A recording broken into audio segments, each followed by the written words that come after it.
2024 లేదా 25లో డిగ్రీ లేదా బీటెక్ చదివారా? సాఫ్ట్‌వేర్ జాబ్ కోసం ఎదురు చూస్తున్నారా? అయితే కోడ్ జ్ఞాన్ 100 డేస్ కోర్సులో చేరండి, జాబ్ సాధించండి. నమస్తే వేదప్రియారెడ్డి గారు.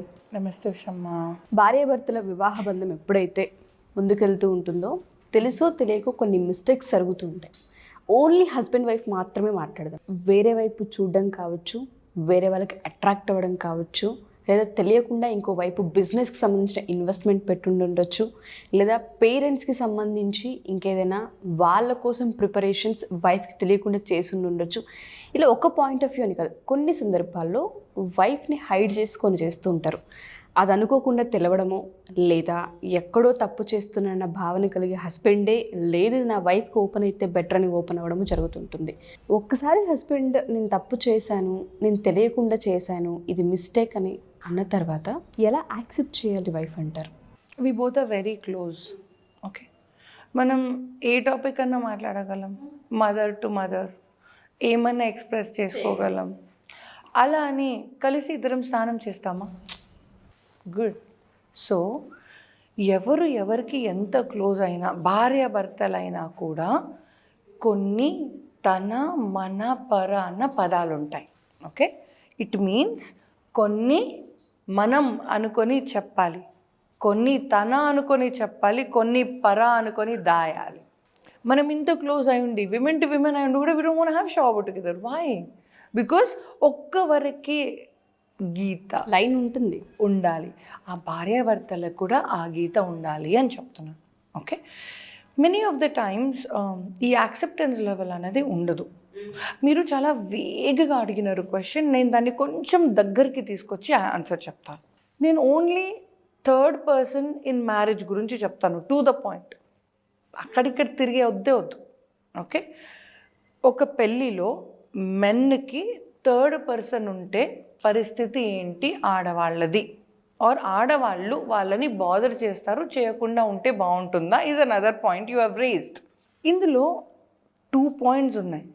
ఒక్కటి, ఆ పాస్ట్ ఏదైతే ఉందో, అంటే ఏదైతే ఆ డీవియేషన్, ఆ మూడో మనిషి ఉందో, ఆ మూడో మనిషి అబ్బాయికి ప్రెజెంటా పాస్టా, అది ఇంపార్టెంట్.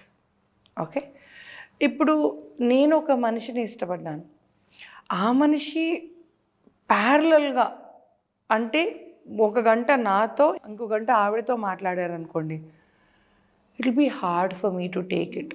తీసుకోలేమని కాదు, కష్టంగా అయితే ఉంటుంది కదా. అదే హస్బెండ్, అదే మనిషి, నేను ఇష్టపడ్డ మనిషి, బాస్ హస్బెండ్ అన్న వర్డ్ కూడా వాడని ఇక్కడ, నా బాయ్ ఫ్రెండ్ కావచ్చు, నా లవర్ కావచ్చు, నా సిచ్యువేషన్షిప్ కావచ్చు, ఇన్స్టెంట్ బిహేవియర్ కావచ్చు, ఎవరన్నా కావచ్చు, నేను బేసికలీ సెక్స్ చేసిన మనిషితో, ఇంత క్లారిటీ ఇస్తున్నా కెమెరా ముందు.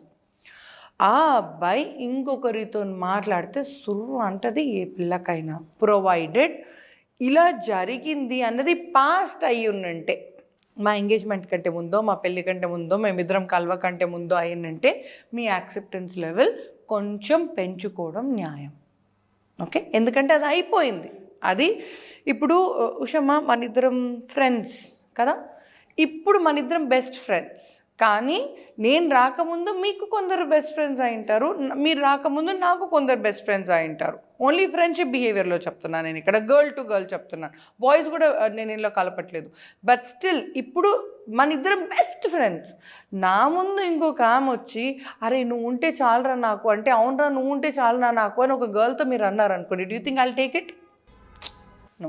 ఇప్పుడు ఇంతమంది ఉన్నా, the way I speak to you is very different, the way I respect you is very different. ఆ మాట నేను నోటి మాట కాదు, డైరెక్ట్గా చెప్తాను, ఉషమ్ ఐ రియల్లీ రెస్పెక్ట్ యూ. మీ వయసుకి మీ మాటకి అసలు పొంతనే ఉండదు, you are very very very matured, right? మిమ్మల్ని ఇంత పొగిడాక you know you very special to me, right? You accept that. ఆ మూమెంట్లో ఇంకెవరన్నా వచ్చి మీ లెవెల్లో స్టైల్ కొడితే, do you think I will take it? No. Right? The same way wife and husband దగ్గర ఇంకా ఎక్కువ, ఇది మనం ప్రొఫెషనల్ ఫ్రెండ్షిప్, రైట్? ప్రొఫెషనల్గా ఉండి కూడా పర్సనలీ నేను ఎప్పుడు వచ్చినా మిమ్మల్ని పర్సనల్గా క్వశ్చన్ అడుగుతాను. ఏం అడుగుతాను? బిడ్డ ఎట్లా ఉన్నాడు, బిడ్డ ఎట్లా ఉన్నాడు, రైట్? మీరు ఎలా ఉన్నా సర్దుకోండి, నేను సపోర్ట్ చేశాను, కానీ బిడ్డ ఎట్లా ఉన్నాడు, that's very important to me. సైమాటే ప్రొఫెషనల్గా ఉంటూ కూడా ఫ్యామిలీ పరంగా ఇష్టపడడం అన్నది ఒక లెవెల్. కానీ పర్సనల్ లైఫ్లో భర్త అన్న ప్లేస్లో ఉండి సెక్షువల్ పార్ట్నర్, ఓపెన్గానే చెప్తున్నా బాస్, సెక్షువల్ పార్ట్నర్ ఉన్నప్పుడు if it all they say boss I had to do it, I did it. ఒక అబ్బాయి వచ్చి చెప్పారనుకోండి, మళ్ళీ చెప్తాను, ఆ పిల్ల నచ్చిందా, ఆ పిల్ల నేను చేయొద్దనుకున్నానా, ఇక స్టోరీ అంతా వద్దు, చేసినా అయిపోయింది. ఓకే, బాయ్స్ చెప్పడానికి కూడా చాలా ఇబ్బంది పడతారు. Girls you have to understand. Okay, తనకి ఎంతో గిల్ట్ ఉంటే తప్ప ఇక్కడ వరకు రాదు. యూజువలీ బాయ్స్లలో గిల్ట్ నేను 1% చూశానండి. అంటే భగవాళ్ళని చెడ్డగా నేను అనట్లేదు, మీ ఎపిటైట్ ఎక్కువ అంతే. మేము ఒక పూరి ఉంటే పూరితో తింటాం, మీరు పూరి, దోశ, చపాతి అన్నిటితో తింటారు. నేను అట్లాగే చూస్తాను లైఫ్ని. For me food and sex are very similar. Okay, నా ఒక బాయ్ 10 మందితో తిరిగినా కూడా చాలాసార్లు అడిగాను నేను, నానా నీకేమైనా గిల్ట్ ఉందా అంటే, గిల్ట్ ఎందుకు, నచ్చే కదా చేశాను, గిల్ట్ ఎందుకు. ఇది స్ట్రైట్గా వాళ్ళ నోట వచ్చిన మాటలండి.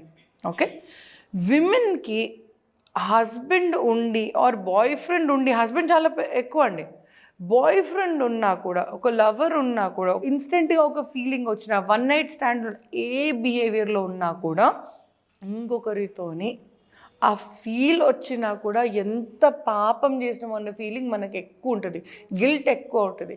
కానీ నిజం చెప్తున్నానండి, స్క్రీన్లో ఒక హీరో చూస్తే ఆడవాళ్ళకి ఆయన హీరోలాగే కనిపిస్తాడు, పెళ్ళి చేసుకున్నా చేసుకోకపోయినా ఆ క్షణానికి ఆ అబ్బాయి బాగా అనిపిస్తాడు. కానీ ఆడవాళ్ళకి తనతో సెక్స్ చేస్తున్నంతగా ఇమాజినేషన్ మాకు లేదు, అంత కళా పోషణం మాకు రాలేదు టు బి ఫ్రాంక్.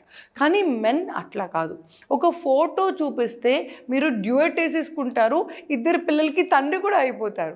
సో మీకు అది పుట్టుకతో వచ్చిన విద్య, మాకు రాలేదు. At least many of them do not know. నాకు మ్యారేజ్ అయిపోయి ఇన్ని ఇయర్స్ అయిపోయింది బాస్, ఒక ఫోటో ఇచ్చి వీళ్ళని అమేజిన్ చేయగలరు అంటే నేను చేయలేను బాస్. నాకు చాలా ఇష్టం ఆక్వామ్యాన్ అంటే, పడి చచ్చిపోతాను నేను. ఆక్వామ్యాన్తో నువ్వు చేయగలవా వేద అంటే నేను చేయలేను. I don't have that feeling for him. ఒక మనిషిని మనం ఇష్టపడడం వేరు, సెక్షువల్గా సెడ్యూస్ చేయాలి అనుకొని చేస్తున్నా అని మనకు మనం హిప్నోటైజ్ చేసినా కూడా రాని కళ అది మనకి. ఓకే, ఇది biological fact of a girl and a boy. Okay, కాబట్టి మెన్ గిల్ట్గా ఫీల్ అవ్వడం అంటే నాకు సంబంధించి చాలా చాలా చాలా రేర్. ఇన్ని కేసెస్లలో థౌజండ్స్ ఆఫ్ కేసెస్ చూసింటాను నేను. ఓకే, ఆ గిల్ట్ అన్నది వాళ్లకు ఉండి భార్య దగ్గరకో లవర్ దగ్గరకో వచ్చి ఇలా అయిపోయింది పాప అని చెప్తే మాత్రం యాక్సెప్ట్ చేయడం only 1% of the story. Accept ఎప్పుడు చేయండి అంటే, యాక్సెప్ట్ చేసి ఆ టాపిక్ మళ్ళీ ఎప్పుడు తీసుకురాకుండా ఉండే దమ్ము మీకుంటే యాక్సెప్ట్ చేయండి, లేదు యాక్సెప్ట్ చేయకండి. లేదు మీరు ఇంకొకరిని కలిశారు ఆర్ కలవడానికి మీరు వెళ్ళారు అంటే you wanted another person. If you wanted another person, I don't want to be with you. ఈ ఆలోచన మీదైతే జస్ట్ మూవ్ ఆన్. మంచి హ్యాపీ మూమెంట్స్ ఉంటాయి అప్పటికి కూడా వాళ్ళ బాండింగ్లో. అలా కాకుండా ఉషమ్మ మీరన్నట్టుగానే నువ్వు ఇలా చేసావా, నువ్వు అలా చేసావా, ఆమెతో మన స్పెషల్ మూమెంట్స్ కూడా అలా చేసావా, అండ్ మొన్న అనిమల్ మూవీలో కూడా స్పెసిఫిక్గా అడుగుతుంది, నువ్వు ఇలా కిస్ పెట్టావా, నీ కిస్ చాలా ఇంపార్టెంట్ కదా. సెక్షువల్ బిహేవియర్లో యూ హ్యావ్ టు అండర్స్టాండ్, మనకంటూ ఒక శైలి ఉంటుంది యాజ్ అ కపుల్. ఓకే, ఒక బాయ్ 100 మంది చేసినా కూడా 100 మందితో పెట్టే కిస్ చాలా డిఫరెంట్. ఒక్కొక్కరికి ఒక్కొక్కలాగా పెడతారు వాళ్ళు. Okay, it's not a skill, I should say that's how their brain works, that's how their thought process works from a psychologist point of view. Okay, కాబట్టి ఒకవేళ అబ్బాయి మీకొచ్చి ఐఎమ్ సో సారీ పాప ఇలా జరిగింది కానీ ఇంకో టైం జరగకుండా చూసుకుంటా అంటున్నాడా, అదొకసారి చూసుకోండి. లేదా నేను తనని ఇంకా నీతో పాటే మెయింటైన్ చేయాలనుకుంటున్నానా, ఇవి 2 చాలా క్లియర్గా చెప్పమనండి. ఓకే, చేసావు దట్స్ ఆల్ రైట్. నువ్వు తనని నన్ను ప్యారలల్గా మెయింటైన్ చేయాలనుకుంటున్నావా, ఆ క్లారిటీ అడగండి. ఎందుకంటే నేను చాలామంది పెళ్ళిళ్ళలో చూశాను, 2 wives 3 wives, howsoever man. ఒకవేళ అలా ఉంటే ఆ వైఫ్స్ వాళ్ళ యాక్సెప్టెన్స్ లెవెల్ హై ఉండింది. ఈ కాలంలో మనకు అంత లేదు బాస్, నిజం చెప్తున్నా. నానమ్మలు దానికంటే ముందు తంతలలో వెనుక తిరిగి చూస్తే 7 జనరేషన్స్లో వాళ్ళకి నలుగురితో తిరిగిన వాళ్ళు అలవాటు ఉంది అండ్ విమెన్ యాక్సెప్ట్ చేసినారు. ఇప్పుడు ఈ జనరేషన్లో మనం యాక్సెప్ట్ చెయ్యట్లేదు, యాక్సెప్ట్ చెయ్యాలనిపించట్లేదు. ఓపెన్గా చెప్తున్నానండి, నువ్వు పోతే బయటకి నేను కూడా పోతా అన్న మొమెంటంలో ఉన్నాం, రైట్? ఆకలి నీకెంతుందో నాకంతే ఉంది అన్న మూమెంట్ ఉంది. అది తప్ప ఒప్ప అది నేను చెప్పను, అది ఎవరి ఆకలి వాళ్ళది, రైట్? మీకు ఎంత ఆకలి అవుతుంది దాన్ని బట్టి మీరు వడ్డించుకోండి, తినండి. I don't want to talk about it, okay? But what I mean to say is, boys మీకు కూడా చెప్తున్నానండి, మీరు ఎంత గిల్టీగా ఫీల్ అయినా కూడా విమెన్ యాక్సెప్ట్ చేసి మిమ్మల్ని దగ్గర తీసుకోవడం వాళ్ళకి చాలా కష్టం. కాబట్టి నేను చాలా చిన్నప్పుడు చూసాను ఒక word, okay? I always think of it. ఎవరు హీరో ఎవరు హీరోయిన్ స్టోరీ నాకేం గుర్తుకులేదు, కానీ ఆ అబ్బాయి రాగానే ఆ అమ్మాయి అదే టచ్ అంటది. ఆ వర్డ్ వినగానే ఆ అబ్బాయికి స్విచ్ ఆఫ్ అయిపోతుంది. ఆ బిహేవియర్ ఒక్కటే గుర్తుకుంది నాకు. సినిమా అయితే గుర్తుకులేదండి. I was too little when I saw this movie, okay? So when you're talking about somebody else, అదేమవుతుందంటే ఇంత అన్నం తిందామని 10 రకాలుగా పెట్టుకొని దాని మీద ఇసుక పోసినట్టే. You can't eat that food anymore. ఆ అబ్బాయి మీద ఇష్టం, రెస్పెక్ట్, మోజు కాదు కదా ఇంకా ఏది మిగలదు ఆడపిల్లకి.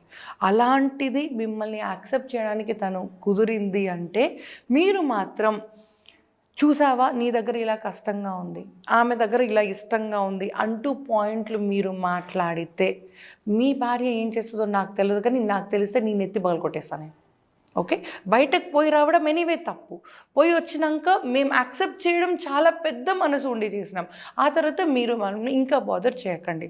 ది సేమ్ వే ఆడవాళ్ళకు కూడా I'm giving you the same thing. మీకు ఇంకా యాక్సెప్టెన్స్ లెవెల్ సరిపోవట్లేదు, ఇంకా బాధ అనిపిస్తుంది, ఉండలేకపోతున్నారు, అట్లాంటి మొమెంటం మీకుంటే జస్ట్ ఫోన్ తీయండి, డయల్ చేయండి. I'll try to see what we can do. All the same way ఒక్క హెచ్చరిక ఇద్దరికి, నేను ఇంకా తనతోని ఉండను అని డిసైడ్ అయిపోతే మాత్రం వాక్అవుట్ ఆఫ్ దట్ విలేజ్. అది మీరు పెళ్లి చేసుకుని ఉండొచ్చు, మీకు పిల్లలు ఉండి ఉండొచ్చు, లైఫ్ లాంగ్ కలిసి ఉండాలనుకుండొచ్చు, ఇంకా 14 రకాల పవిత్ర బంధం ఉండొచ్చు మీ ఇద్దరి మధ్యలో. మూడో మనిషి వచ్చాక నేను ఇది తీసుకోలేను అని ఖచ్చితంగా మీ మనసులో ఉంటే అదే బంధంలో ఇంకా ఉండకండి. మీరు సంతోషంగా ఉండలేరు, ఆయనని సంతోషంగా ఉంచలేరు. అలాంటప్పుడు మీ ఇద్దరి బాండ్కి అసలు ఫ్యూచరే లేదు.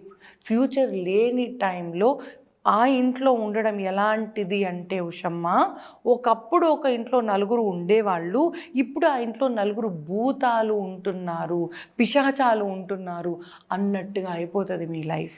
You can't live life, you can't breathe, you can't smell, you can't sit, you can't have peaceful breathing, forget about living. అలా మీరు యాక్సెప్ట్ చెయ్యలేను, నా వల్ల కాదు అని divorce cases I have seen many. అలా మీరు ఖచ్చితంగా ఉన్నారు అనుకుంటే మాత్రం just move on, find a new partner, have a happy life again. అట్లా మీకు 50 ఏళ్ళ పెళ్ళి అయిన తర్వాత కూడా if you want to walk out, just walk out. Simple thing. కోవిడ్లో మీరు ఇంకా చనిపోలేదు, ఇంకా ఇక్కడ నిలబడి నా మాట వింటున్నారు అంటే ఇంకా ఏదో నలుగురికి మంచి చేస్తారన్న నమ్మకంతోనే నారాయణుడు మిమ్మల్ని ఇక్కడ పెట్టారు. సో ప్రేమ పెళ్ళి అన్నది ఒక్క ఫోల్డర్ ఆఫ్ లైఫ్.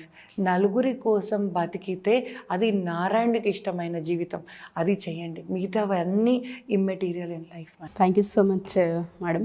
యాక్సెప్టెన్సీ అనేది చాలా పెద్ద మ్యాటర్ ఆడపిల్లలకి. వన్స్ యాక్సెప్ట్ చేసిన తర్వాత ఇద్దరిలోనూ బిహేవియర్ పరంగా మనం చూసుకుంటే, మీరు అమ్మాయి పాయింట్ ఆఫ్ వ్యూ కూడా చెప్పారు, ఏది గుచ్చి అడిగి ఇబ్బంది పెట్టకూడదు, యాక్సెప్ట్ చేస్తే చేసినట్టే ఉండాలి, అండ్ ఆయనని బయటికి తీసుకొచ్చే ప్రయత్నం కూడా చేయాలి, కానీ ఇంకెక్కువ గిల్ట్ ఫీల్ అయ్యేలా ఎప్పుడూ చేయకూడదు, అదొకటి. అండ్ మీరు హస్బెండ్ వైఫ్ కూడా చెప్పారు, పాత జ్ఞాపకాలు ఏవైతే ఉంటో కంపేర్ చేయడం, అది కూడా చేయకూడదు. సో ఎవరైనా సరే ఇటువంటి సిచ్యుయేషన్స్లో ఉన్న వాళ్ళకి 1-2 సార్లు కూర్చొని మాట్లాడుకొని 1-2 సార్లు మన ఎపిసోడ్ చూస్తే ఒక క్లారిటీ వచ్చే అవకాశం, ఛాన్స్ 2 ఉంటాయి. థ్యాంక్ యూ సో మచ్ వేద. సుమన్ టీవీలో మీ పర్సనల్ అండ్ బిజినెస్ ప్రమోషన్స్ కోసం కింది నెంబర్కి కాంటాక్ట్ చేయండి.